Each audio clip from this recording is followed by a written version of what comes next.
Hey guys, it's Alex from 7th Hour Films back again with Merlin. Last time on Merlin, we had The Hunter's Heart, where Morgana turned Gwen into a deer, she got shot in her ass, and, that was kind of it. It was kind of it. It was a weird episode. Fun, but weird. Also, Arthur was gonna marry this girl, but then was like, no, I still love Gwen, and that was that. Yeah. That's literally it for that episode. This is where I say no spoilers in the comments whatsoever. Also, if you want to watch my reaction to this episode of Merlin, what you gotta do is head down in the description or to the pinned comments, click on that link, and you can watch the reaction like normal. And then when you're done with that, you can pop right back over here for the discussion. So with that being said, let's go ahead and get right into this episode of Merlin. Here we go.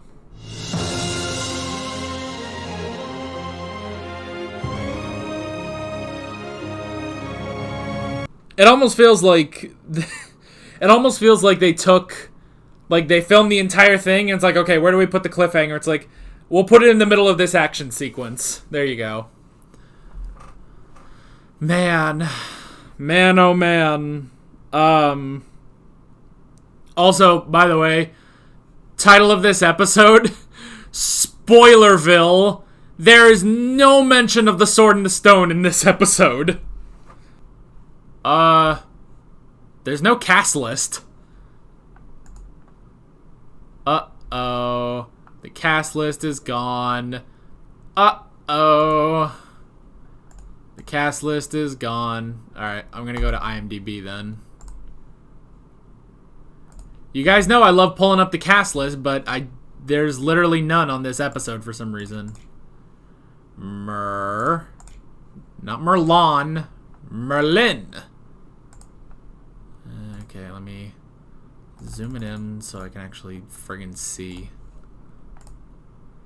Okay. I guess I need the specific episode.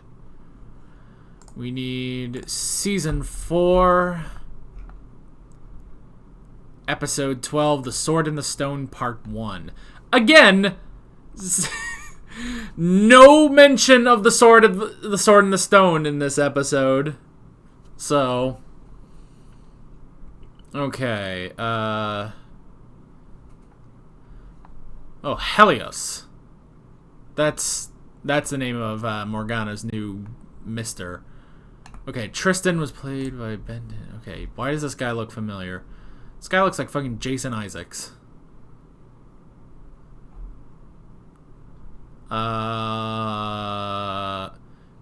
Whoa. Jesus Christ Superstar live in concert. He was Pontius Pilate. Interesting. I didn't watch that, but okay. I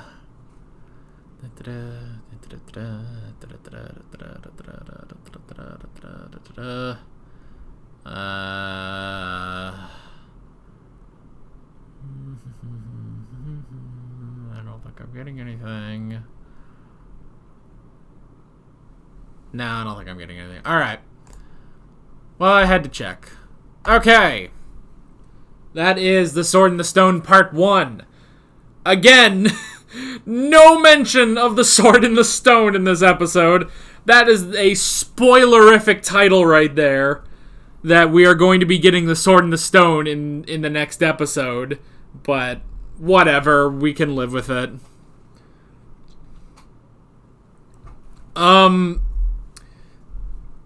There's not a whole lot to say about this episode, because this is kind of,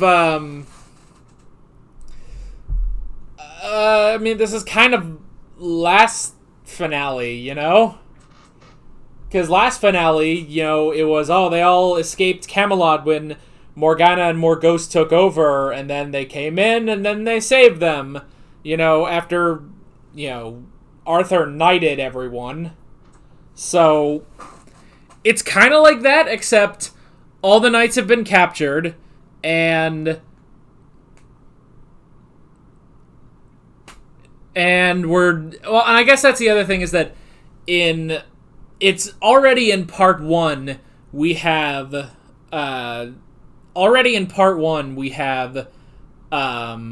them escaping, because that was the thing in the last finale, in, What the hell was the last finale called? It wasn't the Tears of Uther Pendragon. That was the premiere.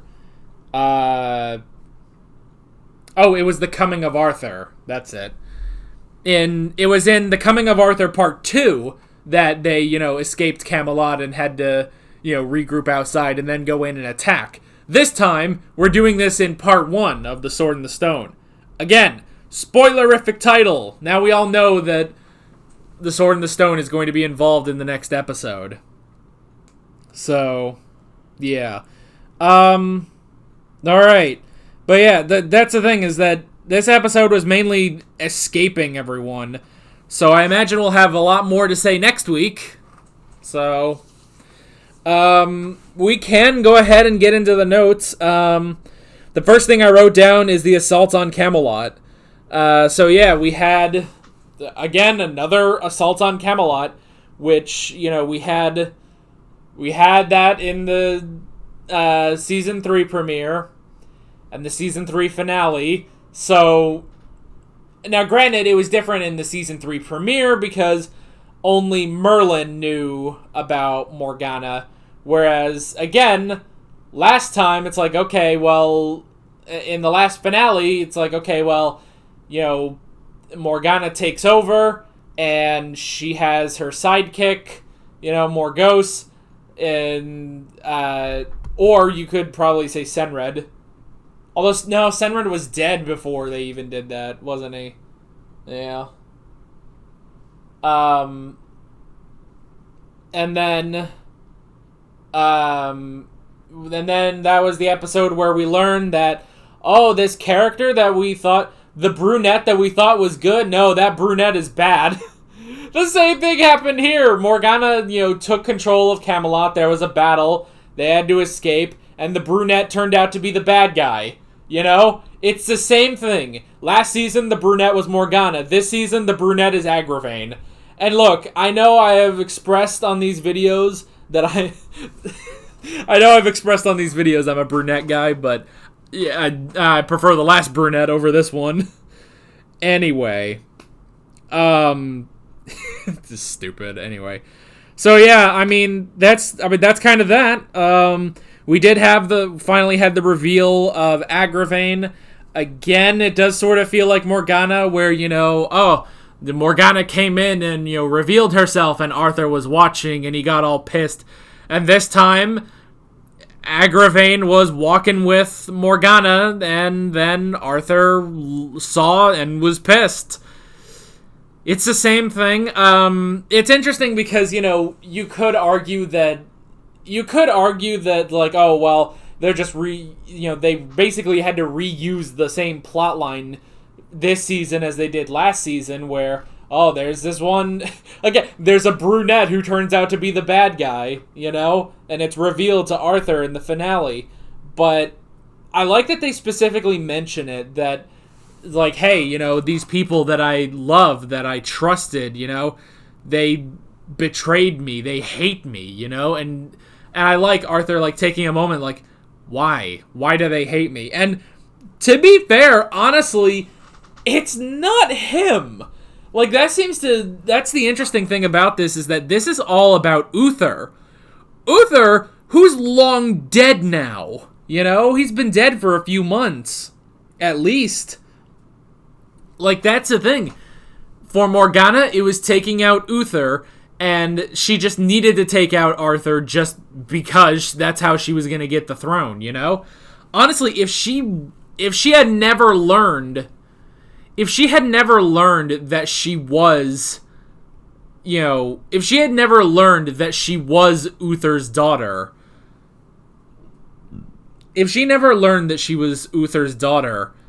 then honestly, she might not have ever wanted the throne, She may have honestly just killed Uther and then just let Arthur be, Because she honestly never had a beef with Arthur. She does now, if only because he's the only thing standing between her and the throne, Again, it's sort of the same with Agravain, With Agravain, he hates Uther for what happened to his sister, the queen.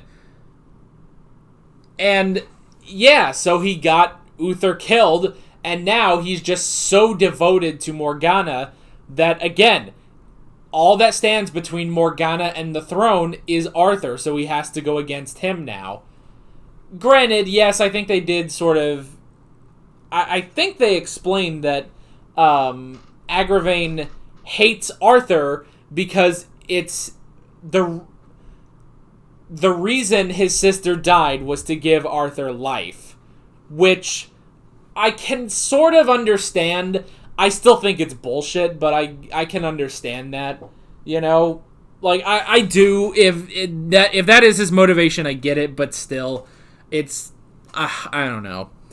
But yeah, so again, it is sort of recycling the same sort of plot line, but I do like how they addressed it here, and it does, sort of work out.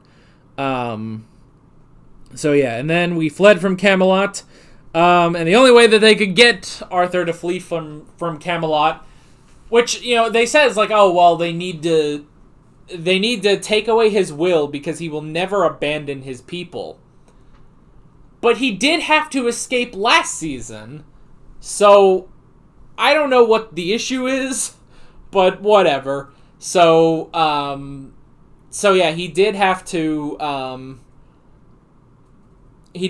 escape, and the only way to do that was to take away his will, which was very odd, and it made him the moron of the episode, which I'm glad that did resolve at a point, because I was thinking, like, man, all this shit is going down. We're in the 10th season finale of Merlin, and what are we doing? Arthur is an idiot.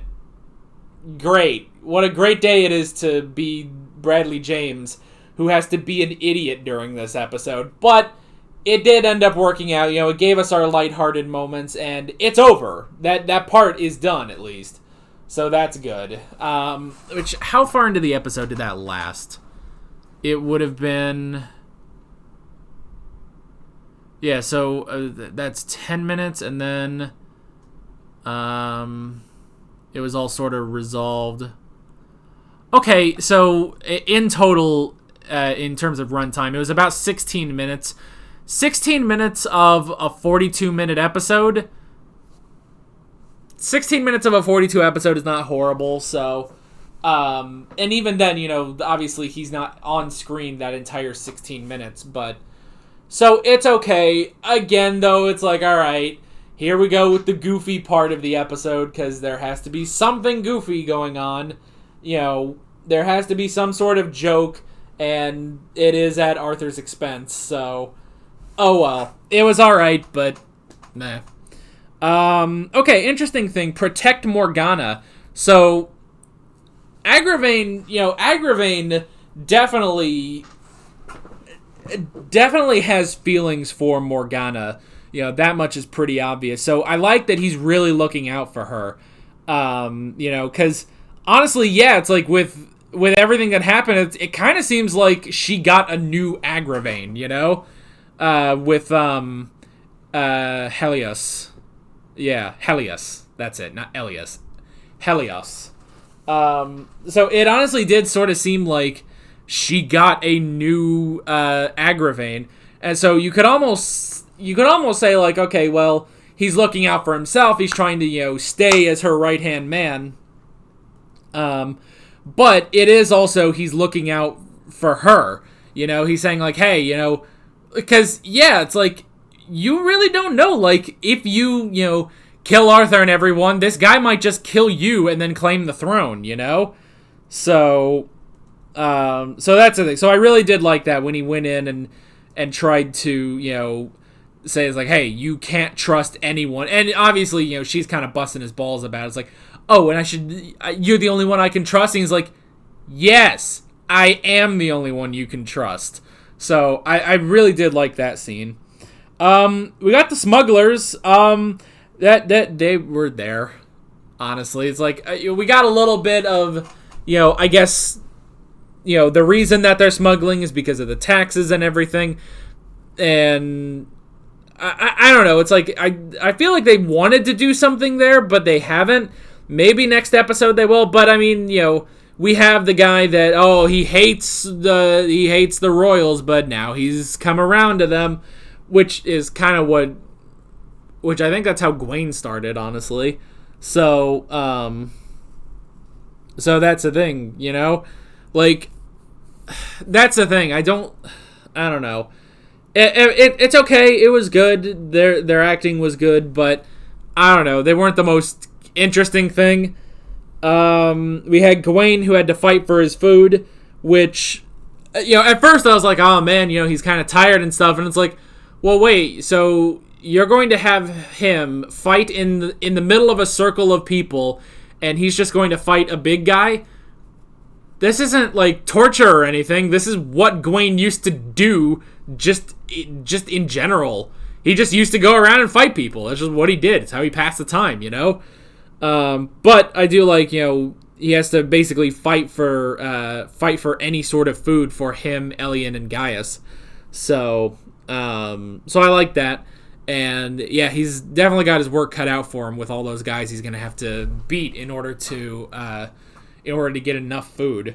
But that was kind of interesting. And then at the end, we did end up heading back to Merlin's home village, which, again, I do sort of wonder, is his home village outside of the territories of Camelot? Because, you know, they said they had to cross the border, but then they went to Merlin's home. So I don't know. Well, I guess maybe, is that why? Oh, okay. You know what? Back in season 1, when that village was being raided, I guess that was that the reason that they couldn't send anyone, and Arthur just had to go himself, basically. And that was back when it was Arthur, Merlin, Gwen, and Morgana, the dream team that they used to be. Oh man, I miss it. But yeah, I guess that was probably the reason. Okay, I just didn't pick up on that. So yeah, Merlin was actually from outside the kingdom, but then he went to Camelot and to the city in Camelot. So that was cool. Getting to see Merlin's mother again, and that was actually it made a lot of sense when, you know, it's like, oh, how is she doing? It's like, oh, she's, you know, it's hard for her to get over a broken heart. And it's like, oh, Gwen is here. Of course Gwen is here. You know, like, of course she would do that. Of course Merlin would be like, hey, if you need a safe place to live, go, you know, hang out at my hometown. You know, my mom will take care of you. It's like, that makes perfect sense. So I did like that. And again, you know, she can be there if it's outside of Camelot territory. So I really did like that. And then her reuniting with Arthur at the end there. I hope they can work through their shit, man. And then, yeah, at the end, Agravain showed up and was going to capture them. And that was that. Again, there's not a ton we can really talk about in this episode, but I'm sure we will get a ton to talk about next episode, especially when they actually introduce the Sword and the Stone in next episode. Friggin' spoiler titles. That's just ridiculous. No hint at getting the Sword and the Stone, and this episode is called Sword and the Stone Part 1. Come on, guys. Come on. So, like, I almost wish that I kind of almost wish that they would take the Doctor Who route, where in Doctor Who, they don't label anything Part 1 and Part 2, well, except, like, the end of time, but that's about it. I think that's the only thing. Well, other than classic Who stuff. But even then, those are all separate episode names, too, even in a serial. So, I kind of wish shows would do that. Like, don't say it's Part 1 and Part 2, just give 2 names, but it is secretly a Part 1, Part 2. I'd like that more, actually. So, but that's pretty much it. That's all I got. I'm sure we're gearing up for a crazy finale, though, next week. So, yeah, with all that being said, I'm Alex from 7th Hour Films, and I will see you guys next time. Take care. Alright guys, thanks for watching this video. If you want to watch more of my Merlin reactions, you can click on the playlist, you can subscribe if you haven't done that already, and be sure to hit that notification bell. You can support me on Patreon and follow me on social media, links below in the description. See you guys later.